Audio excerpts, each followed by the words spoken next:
السلام عليكم، نتمنى يلقاكم هاد الفيديو بخير. في هذا الفيديو غنوجد معكم وصفات مغربيه. غنوجد معكم حرشه اللي كتجي هشيشه وبطريقه مبسطه. غنوجد معكم دجاجه محمره بواحد المرقه اللي كتجي خاطره، وغنوجد معكم المروزيه ديال اللحم كتجي معلكه وغزاله بزاف. الوصفه غنوجد معكم هاد سمك التونه مشوي في الفرن، ونخليكم مع الوصفات. ونبداو بسم الله. هنا غادي نوجدوا الوصفه الاولى اللي هي الحرشه في المقله. هنا غادي نحتاج له 500 غرام ديال السميده رقيقه، ضفت ليها معلقه صغيره ديال الملح وكيس من خميره الحلويات. غادي نخلطوا هاد المكونات.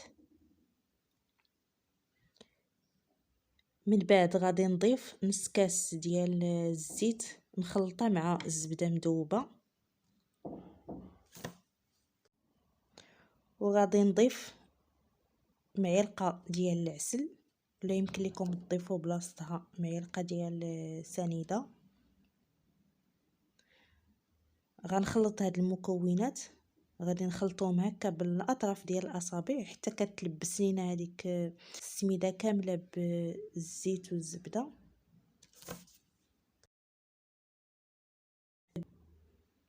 من بعد غادي نبداو نضيفو في الماء بالتدريج، وحنا كنحركو حتى كنحصلوا على واحد العجينه اللي كتكون متماسكه. من بعد ما غادي نجمعوا هاد المكونات غادي نخلو العجينه ديالنا ترتاح تقريبا واحد 10 ديال الدقائق باش كتشرب لينا الماء صافي. من بعد هنا غادي ناخدو هاد العجين وغادي نبداو نشكلوها. هنا كنغشو شويه ديال السميده صافي. من بعد غادي نبدا نشكل في العجينه ونحاولوا نقادوها مزيان. هنا خديت مقله مدهونه بالزيت ومرشوشه بالسميده صافي. كنقلب فيها هاد الحرشه وكنحطوها على عافيه اللي تكون متوسطه، وكنخلوها حتى كطيب لينا من التحت صافي. غادي نخليها هكا على عافيه اللي تكون متوسطه حتى كطيب من التحت وتنشف لينا من الفوق، وكنعاودو نقلبوها باش كطيب لينا حتى من الجهه الثانيه. العافيه كتجي غزاله بزاف، كتجي هشيشه وكما شفتوا معايا طريقه التحضير سهله. ودابا غادي ندوزو نوجدو الدجاجه المحمره. هنا خديت المعدنوس ضفت ليه فصوص ديال الثوم، وضفت شويه من سكنجبير خضر. غنضيف عصير ديال الحامض، تقريبا عصير ديال الحامضه. غنضيف الملح، الابزار، ملون غذائي،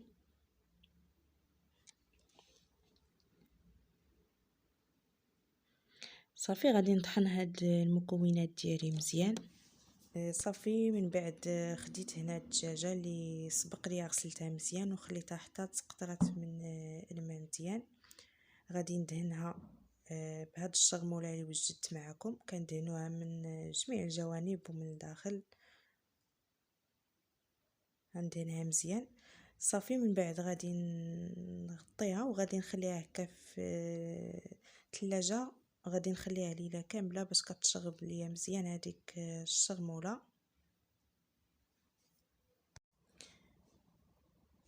صافي. هنا من بعد ما خليت الدجاجه ليله كامله في الثلاجه جبدتها. هنايا غادي نجمع ليها رجليها باش غادي نديرها طيب.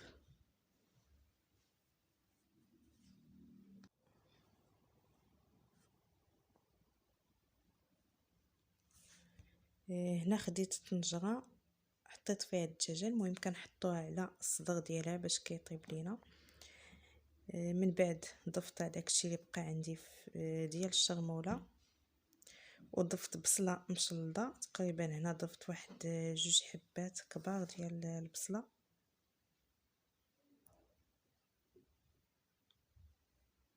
وغادي نضيف الزيت ونضيفو الماء على القياس فاش طيب لينا الدجاجه. صافي هنا انا كنضيف المكونات كاملين، ما كنقليش الدجاج قبل.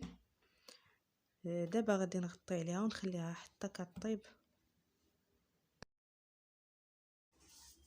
صافي هنا من بعد ما طابت الدجاجه حيدتها خليتها تقطر ليا، ودابا غادي نوجد واحد الصلصه باش غادي ندهنها باش كتجينا محمره.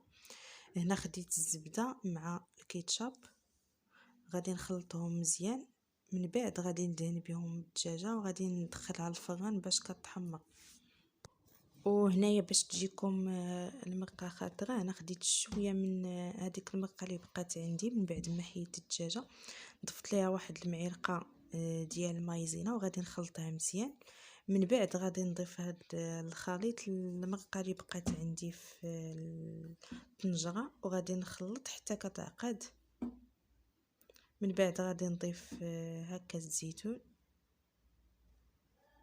وهنايا غادي نقلي واحد شويه ديال البطاطا باش نحطها مع الدجاجه. صافي هنا الدجاجه غادي ناخدها غادي ندهنها بهذيك الصلصه ديال الزبده والكيتشاب اللي كنت وجدت معكم. هاد الصلصه كتخلي واحد المذاق زوين في الدجاج وكتعطيه واحد اللون اللي كيجي غزال بزاف. صافي من بعد ما غادي ندهنها غادي ندخلها الفران نحمرها. صافي الدجاجه ديالنا هي تحمرت. هنا غادي نحيد هذاك الخيط باش كنت رابطه ليها الرجلين. صافي وغادي نقدمها. كتجي المرقه غزاله كما كتشوفوا، كتجي خضراء وحتى المذاق كيجي غزال بزاف. صافي هنا من بعد ما غادي نحط الدجاجه غادي نزينها بالبيض مسلوق مع البطاطا اللي قليت، وكنقدموها بالصحه والراحه.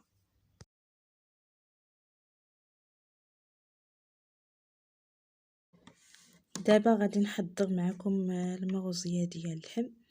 هنا خديت الكوكوط ضفت فيها الزيت وضفت بصله، غنضيف القطع ديال اللحم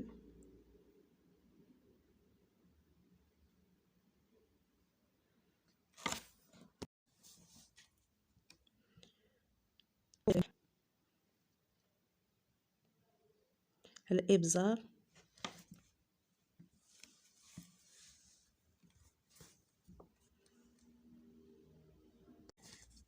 صافي. من بعد غادي نخلي هاد اللحم مع البصله يتقلاو ليا مزيان، وغادي نبقاو نقلبوا فيهم حتى كيتقلاو لينا من جميع الجوانب.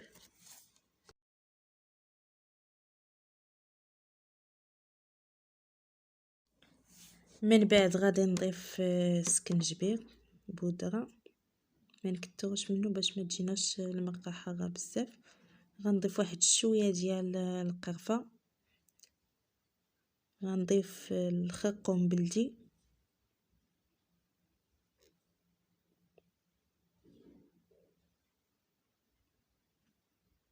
وغنضيف المغوزيه ديال اللحم، شويه من الملون غذائي. صافي غادي نخلط هكا هاد المكونات. من بعد غادي نضيف الماء القياس فاش يطيب لينا اللحم، وغادي نضيف ورقه سيدنا موسى مع الفصوص ديال الثوم، 2 فصوص تكيتهم بالموس. صافي غادي نسد على الكوكوط ونخلي اللحم يطيب. وهنايا غادي نوجد البرقوق غادي نعسلو. هنا ضفت البرقوق مع الماء مع سكر سنيده مع شويه ديال القرفه. صافي غادي نحطهم على العافيه حتى كيطيب لينا ويتعسل.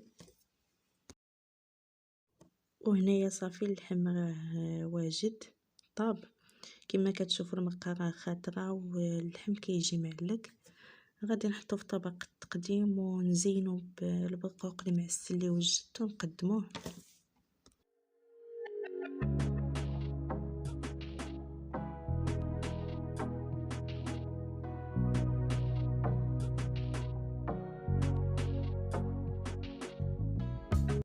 ودابا وصلنا لاخر وصفه، التونه مشويه في الفران. المهم غادي نقيها، من بعد هنا غادي نوجد الشرموله. هنا خديت 2 فصوص كبار ديال الثوم حكيتهم، غنضيف ليهم الكمون، فلفل احمر، الابزار، خرقوم بلدي، الملح،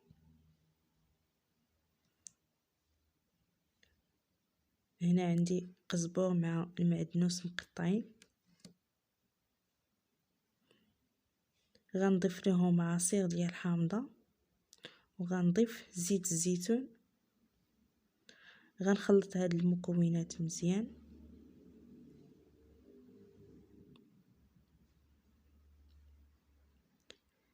من بعد هنا خديت الحوته اللي نقيت وفلحتها هكا من الجناب، غادي ندهنها مزيان بالشرموله اللي وجدت، كندهنوها من الداخل والجناب. صافي غادي نضيف ليها هكا طوماط سوريز مقطع على شكل اللي كتشوفوا، غادي ندخلها للفران باش طيب. وهذه هي الحوته من بعد ما طابت، جات لذيذه بزاف، طريقه سهله. وكانوا هادو هما الوصفات اللي وجدت معكم اليوم، نتمنى يعجبوكم وما تبخلوش عليا باللايكات والتعليقات. وغنقول لكم بسلامه عليكم، ان شاء الله نتلاقاكم في فيديو اخر.